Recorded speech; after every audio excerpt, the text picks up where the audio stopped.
Innal hamdalillah nahmaduhu wa nasta'inuhu wa nastaghfiruhu wa natubu ilayh. Wa na'udzu billahi min shururi anfusina wa min sayyiati a'malina. Man yahdihillahu fala mudilla lahu wa man yudlil fala hadiya lahu. Asyhadu an la ilaha illallah wahdahu la syarika lahu wa asyhadu anna Muhammadan 'abduhu wa rasuluhu wa safiyyuhu wa khaliluhu salawatu rabbih wa salamuhu wa barakatuhu alaihi wa ala alihi wa sahbihi wa man tabi'ahum bi ihsan ila yaumiddin. Ma'asyiral muslimin rahimani wa rahimakumullah. Usikum wa nafsi bi taqwallahi azza wa jalla. Kama qala Allah Ta'ala, ya ayyuhalladzina amanu ittaqullaha haqqa tuqatih wa la tamutunna illa wa antum muslimun.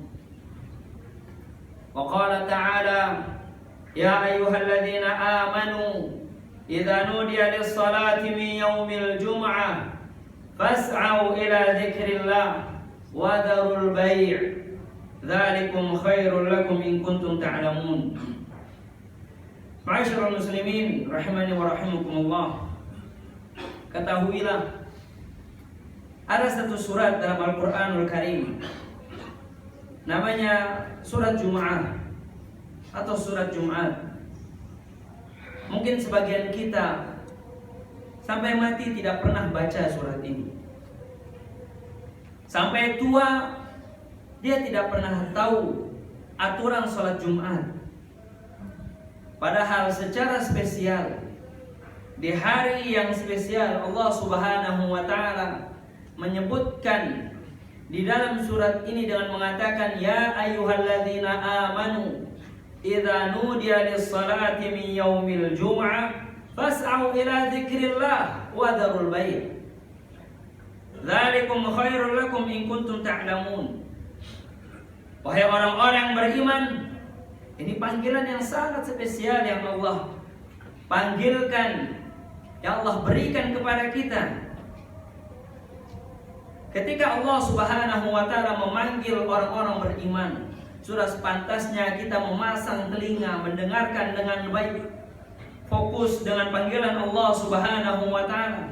Karena yang memanggil kita bukanlah atasan, bukan presiden, akan tetapi yang memanggil kita adalah Sang Pencipta. Allah Subhanahu wa Ta'ala mengatakan, apabila dikumandangkan azan Jumat, bersegeralah engkau mendatanginya. Tinggalkan jual beli, tinggalkan semua urusan duniawi, tinggalkan yang membuat kita jauh dari ilahi. Tapi kita masih banyak mendapati bagaimana orang-orang beriman hadir sholat Jumat setelah khotib naik mimbar. Kemana engkau wahai saudaraku? Sibuk dengan urusan dunia? Maka pertanyaannya, mau dibawa kemana dunia ini? Kita melihat bagaimana kuburan-kuburan yang ada, tidak ada satupun yang dia membawa hartanya, membawa rumahnya, membawa kendaraannya. Tidak ada. Kelak yang akan kita bawa semua hanyalah satu, itu ketakwaan kepada Allah Subhanahu wa Ta'ala. Ketahuilah wahai kaum muslimin rahimani wa rahimakumullah, malaikat itu hadir ketika sholat Jumat untuk mencatat orang-orang yang datang. Tak kala khotib naik mimbar, malaikat tutup buku dan engkau tidak tertulis di sana. Dan terus setiap Jumat kita telat. Ada yang telat karena uzur syar'i, ada juga yang telat karena melalaikan panggilan Allah Subhanahu wa Ta'ala. Abdullah bin Amr bin Al-As radhiyallahu anhu pernah mengatakan, ya'ti 'alan nasi zamanun yajtami'una fil masajid laisa fihi mu'min. Akhrajahu al-Hakim. Akan datang satu masa di mana orang-orang berkumpul di masjid-masjid Allah Subhanahu wa Ta'ala, tapi tidak ada satupun yang benar-benar beriman. Ada orang-orang beriman, akan tetapi keimanannya bercampur dengan kemunafikan. Entah itu masa sudah datang ataupun belum, wallahu a'lam. Tapi kita mendapati sekian banyak masjid sepi dari jamaah salat berjamaah. Sekian kali diadakan salat Jumat, masih banyak yang hadir setelah khatib naik mimbar. Bagaimana nasib ia dengan salatnya?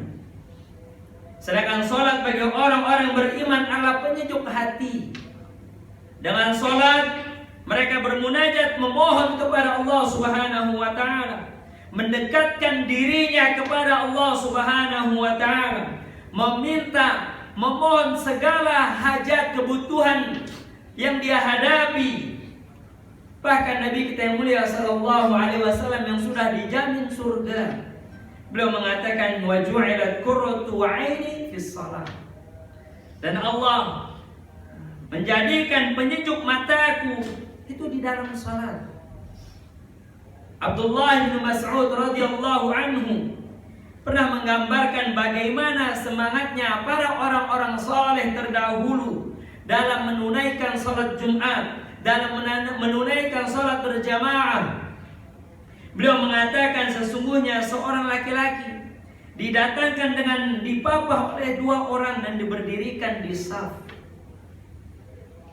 Semua ini karena mereka mengetahui arti salat dan kemuliaannya serta derajat yang sangat tinggi yang Allah berikan kepada orang-orang yang menunaikan salat. Dan ini berbanding terbalik dengan orang-orang munafik. Orang-orang munafik Allah Subhanahu wa taala gambarkan apabila dia hendak melaksanakan salat, wala ya'tuna shalah illa wa hum kusala. Dan orang-orang munafik apabila ia mengerjakan salat, mereka melakukannya dengan malas. Wa la yunfiquna illa wa hum karihun. Dan kalaupun mereka melakukan infak, bersedekah, maka mereka melakukannya dengan rasa enggan, berat hatinya. Di ayat yang lain Allah Subhanahu wa taala berfirman, innal munafiqin yukhadi'un Allah wa huwa khadi'uhum. Sesungguhnya orang-orang munafik itu menipu Allah Subhanahu wa taala dan Allah membalas tipuan mereka. Wa idza qamu ila shalah qamu kusala. Dan kalaupun mereka berdiri untuk melaksanakan salat, mereka berdiri dengan malas. Yura'una nas wa la yadhkurunallaha illa qalila. Mereka berdiri dengan malas, mereka berdiri dengan maksud ria di hadapan manusia. Dan tidaklah mereka menyebut Allah Subhanahu wa taala atau mengingat Allah Subhanahu wa taala kecuali hanya sedikit. Dan ketahuilah kaum muslimin rahimani wa rahimakumullah, salat yang paling berat bagi orang-orang munafik adalah salat Isya dan salat subuh. Para ulama menyebutkan karena salat Isya di zaman dahulu dilakukan di malam hari dan tidak ada orang yang melihatnya. Sebagaimana salat subuh, belum terbit fajar, matahari belum jelas, dia tidak diketahui oleh orang-orang apakah dia salat ataupun tidak. Dan dua salat ini adalah salat yang berat. Afqalu salati 'alal munafiqin al-'isya wal fajr. Salat yang paling berat bagi orang-orang munafik adalah salat Isya dan salat subuh. Di riwayat yang lain Rasulullah SAW menyebutkan, "Lau ya'rifuna ma fihima la'atauhuma walau habwan." Seandainya mereka mengetahui keutamaan dua salat tersebut, kemuliaannya, derajatnya di sisi Allah Subhanahu wa taala, mereka akan mendatanginya sekalipun mereka harus merangkak. Ma'asyiral muslimin rahimani wa rahimakumullah. Pernahkah kita merenung, duduk di rumah kita di tengah kegelapan malam, sedangkan keluarga kita semuanya tidur? Kemudian kita tanyakan pada diri kita, apakah kita benar-benar beriman ataukah pura-pura beriman? Oh, kita beriman. Mungkin sebagian kita ujub dengan keimanannya.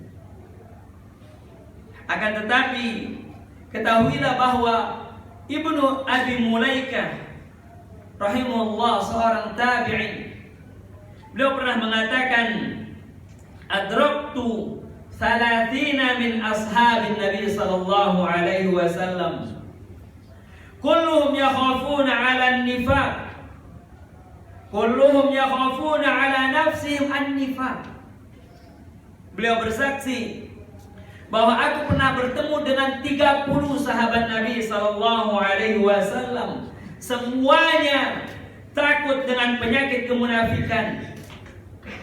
Itu para sahabat Nabi sallallahu alaihi wasallam yang Allah ridho terhadap mereka, yang mereka hidup dan wahyu itu turun, yang mereka melihat Rasulullah sallallahu alaihi wasallam menyampaikan hadis-hadisnya.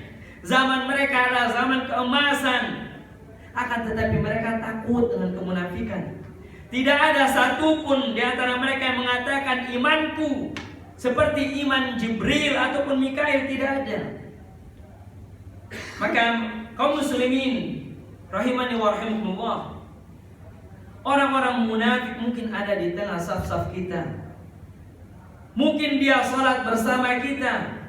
Kalau dulu mereka sholat di belakang Rasulullah sallallahu alaihi wasallam, mereka menjadikan Rasulullah sallallahu alaihi wasallam imam. Akan tetapi di dalam hati mereka kemunafikan. Kaum muslimin rahimani wa rahimakumullah, kita harus mengetahui bahwa di dalam Al-Qur'anul Karim ada satu surat namanya Al-Munafiqun. Surat yang perlu kita duduk, kita baca surat itu dengan artinya, kita pahami dengan baik maknanya, kita tanyakan diri kita, apakah saya termasuk atau tidak orang-orang yang disebut di dalam surat tersebut. Jangan sampai kita semangat dalam bekerja, kuat ketika dia berolahraga, akan tetapi lemah dalam beribadah. Keimanan dia keimanan yang semu, tampilan dia, ucapan-ucapan dia semuanya palsu, menipu. Apalagi janjinya, belum dia berkhianat dengan amanah. Ini di antara tanda-tanda kecil yang Rasulullah SAW sebutkan orang-orang munafik. Ayatul munafik thalatha, tanda-tanda kemunafikan ada 3. Idza hadatsa kadzaba, wa idza wa'ada akhlafa, wa idza tumina khana. Apabila dia berkata dia berdusta, dan apabila dia berjanji dia mengingkarinya, dan apabila diberikan amanah dia berkhianat. Barakallahu li wa lakum fil Qur'anil azim wa nafa'ani wa iyyakum bima fihi minal ayati wa dzikril hakim. Aqulu qawli hadza wa astaghfirullah li wa lakum wa li sa'iril muslimin min kulli dhanbin fastaghfiruhu innahu huwal ghafurur rahim.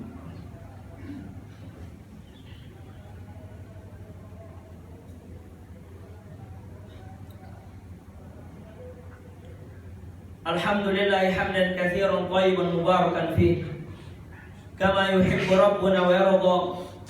Wassalatu wassalamu ala nabiyyina wa habibina wa syafi'ina al-Mustafa Muhammad bin Abdullah wa ala alihi wa sahbihi wa man tabi'ahum bi ihsan ila yaumiddin. Ma'asyiral muslimin rahimani wa rahimakumullah. Hari ini adalah hari yang sangat spesial. Hari yang Nabi SAW katakan Sayyidul Ayyam, pemukanya daripada hari-hari yang ada. Maka sudah sepantasnya kita selaku umat Nabi SAW untuk memperbanyak salawat kepada beliau. Semoga salawat yang kita berikan, cinta kita yang kita berikan kepada beliau, sunnah yang senantiasa kita tegakkan, itu menjadi syafaat bagi kita kelak di hari kiamat.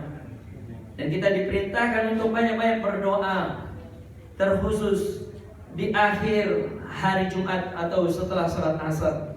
Kita diminta oleh Allah Subhanahu wa taala berselawat kepada nabinya sebagaimana dalam firman-Nya, innallaha wa malaikatahu yusholluna 'alan nabi ya ayyuhalladzina amanu shallu 'alaihi wa sallimu taslima. Allahumma shalli 'ala Muhammad wa 'ala ali Muhammad kama shallaita 'ala Ibrahim wa 'ala ali Ibrahim innaka Hamidum Majid. Wa barik 'ala Muhammad wa 'ala ali Muhammad kama barakta 'ala Ibrahim wa 'ala ali Ibrahim innaka Hamidum Majid. Kaum muslimin rahimani wa rahimakumullah, marilah kita memohon kepada Allah Subhanahu wa taala agar Allah Subhanahu wa taala menjauhkan kita dari sifat-sifat kemunafikan, menjauhkan kita dari segala hal-hal yang dapat menjerumuskan kita di nerakanya kelak. Allahumma ghfiril muslimin wal muslimat wal muslimin wal muslimat al ahya'i minhum wal amwat innaka sami'un qaribun mujibud da'wat fa ya qadiyal hajat. Allahumma aqsim lana min khasyatika ma yahulu bainana wa baina ma'asik wa min ta'atika ma tuballighuna bihi jannatak wa min al-yaqini ma tuhawwinu bihi 'alaina musibatid dunya wa mat'ina bi asma'ina wa absarina wa quwwatina ma ahyaytana waj'alhu al-waritha minna waj'al tha'rana 'ala man zalamana wansurna 'ala man 'adana wa la taj'al musibatana fi dinina wa la taj'al ad-dunya akbar hammina wa la mablagha 'ilmina wa la tusallit 'alaina man la yarhamuna. Rabbana la tuzigh qulubana ba'da idh hadaytana wa hab lana min ladunka rahmah innaka antal wahhab. Allahumma inna nas'aluka al-huda wat-tuqa wal-'afafa wal-ghina. Allahumma ahsin 'aqibatana fil umuri kulliha wa ajirna min khizyi dunya wa 'adzabil akhirah. Rabbana atina fid dunya hasanah wa fil akhirati hasanah wa qina 'adzaban nar. Wa sallallahu ala nabiyyina Muhammad wa ala alihi wa sahbihi wa man tabi'ahum bi ihsan ila yaumiddin. Wa akhiru da'wana alhamdulillahi rabbil alamin. Akhir